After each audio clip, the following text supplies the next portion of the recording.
Stop on. The pal sits. I did never think that lady could have loved any man. No, nor I neither, but how wonderful that she should dote on Senior Benedict, who she hath in all their outward behavior seemed to abhor. Maybe she doth by counterfeit. Fit like enough. Oh God, counterfeit! Counterfeit never came so near the life of passion as she discovers it. But what effects of passion shows she? What effects, my lord? She was situ. My daughter tells us how. She did indeed. How, I pray you? You amaze me. I would have thought her spirit invincible against all outward assaults of affection. Especially against Benedict. He had taken his infection. Hold it up. Has she made her affection known to Benedict? We're good. Thank you. Hero thinks surely she'll die, for she says she'll die if you love her not. And she'll die ere she makes her love known, and she'll die if you woo her rather than bait one breath of her custom crosses. She doth well. If she should make but tender of her love, 'tis very possible to scorn her for it. For the man, as you all know, hath a contemptuous spirit. He's a very proper man. He doth indeed show a good outward happiness. Before God and in my mind, very wise. In managing of quarrels, I assure you, he may seem wise, for he either avoids them with great discretion or avoids them with a most Christian-like fear. If he do fear God, he must necessarily keep peace. But if he break the peace, he ought to enter into a quarrel of fear and trouble. And a man doth fear God, though with some large jest he will make. Well, I pray you, tell Beatrice of his loving, and Benedict of her loving. Hear what he will say. Never tell him, my lord. Let her wear it out with good counsel. Nay, she may wear her heart out first. Well, let it cool the while. I love Benedict well, and I wish he could further examine himself to see how unworthy is so good a lady. My lord, when you walk, dinner is ready.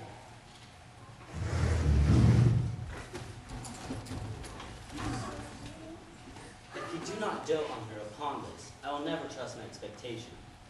Let there be the same net spread for her, that which the daughter and her gentlewoman shall carry, which will merely be a dumb show as I see it. Let us have Beatrice call me to dinner.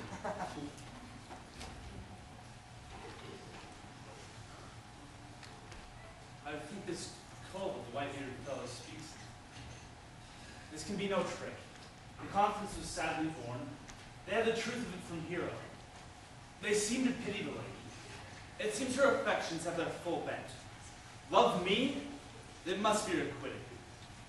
They say the lady is fair. 'Tis the truth, I can bear the witness. They say she is virtuous, and I cannot reprove it. They say she is wise, and all but loving me. It is no great addition to her wit, no argument of her folly, for I shall be horribly in love with her. Here she comes. By this time she's a fair lady, and I do spy some marks of love.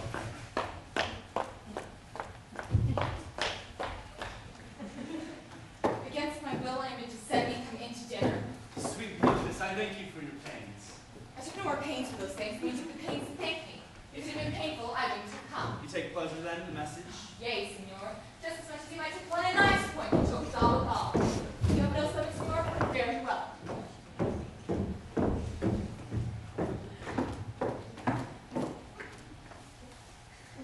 Against my will, I bid you come to dinner. There's double meaning in that. I took no more pains for those thanks than you took pains to thank me. That's as much to say, any pains I take for you are as easy as thanks. If I do not pity her, I'm a villain. If I do not love her, I'm a Jew. I will go get her picture.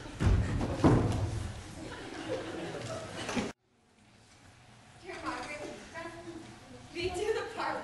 There shalt thou find my cousin Beatrice proposing with the Prince and Claudio. Whisper in her ear, tell her I and Ursula walk in the orchard, and our whole discourse is all of her. Say that thou overhearest us, and bid of steel to the pledged bower, where honeysuckles reckoned by the sun. Forbid the sun to enter like favorites made proud by princes that advance so high against the power that bred it. There will she hide till his dark post. This is thy office, fare thee well in it, and leave us alone. I will make her come. I warrant you presently. Now, Ursula, when Beatrice doth come, as we do trace this alley up and down, our talk must only be of Benedict. When I do name him, let it be that part to praise him more than ever man did merit. My talk to thee must be how Benedict is sick in love with Beatrice.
but she would spell them backward. If fair-faced, she should swear the gentleman should be her sister. If black, why nature drawing of an antic made a foul blot. If tall, a lance ill-headed. If low, and a gate very vinely cut. If speaking, why a vein blown with all winds. If silent, why block and move with none. And so she turns every man the wrong side out, and never gives in to truth and virtue, that which simpleness and merit purchasing. Sure, such carpeting is not commendable. No, not so odd, and from all fashions, as Beatrice is. But who dare tell her so? If I should speak, she would mock me into error, or she would laugh me out of myself, press me to death with wit. Therefore, let Benedict, like covered fire, consume away in sighs, waste inwardly.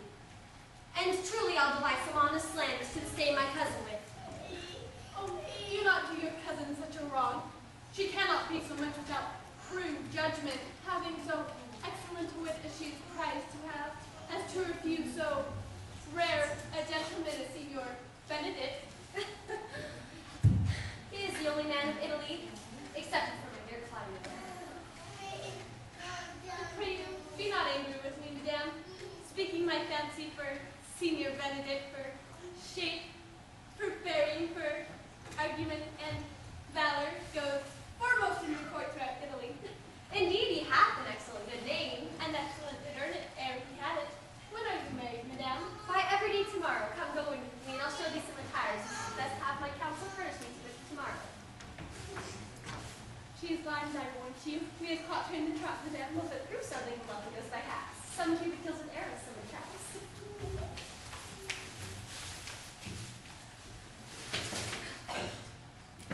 Fire is in mine ears. Can this be true? Said I condemned her pride and scorn so much. Thou contempt fair Roland. Made pride of you. No glory can look behind the backs of such. Benedict. Benedict, love on. And I shall be quietly taking my wild heart to thy loving hand. If thou dost love my kindness shown sight,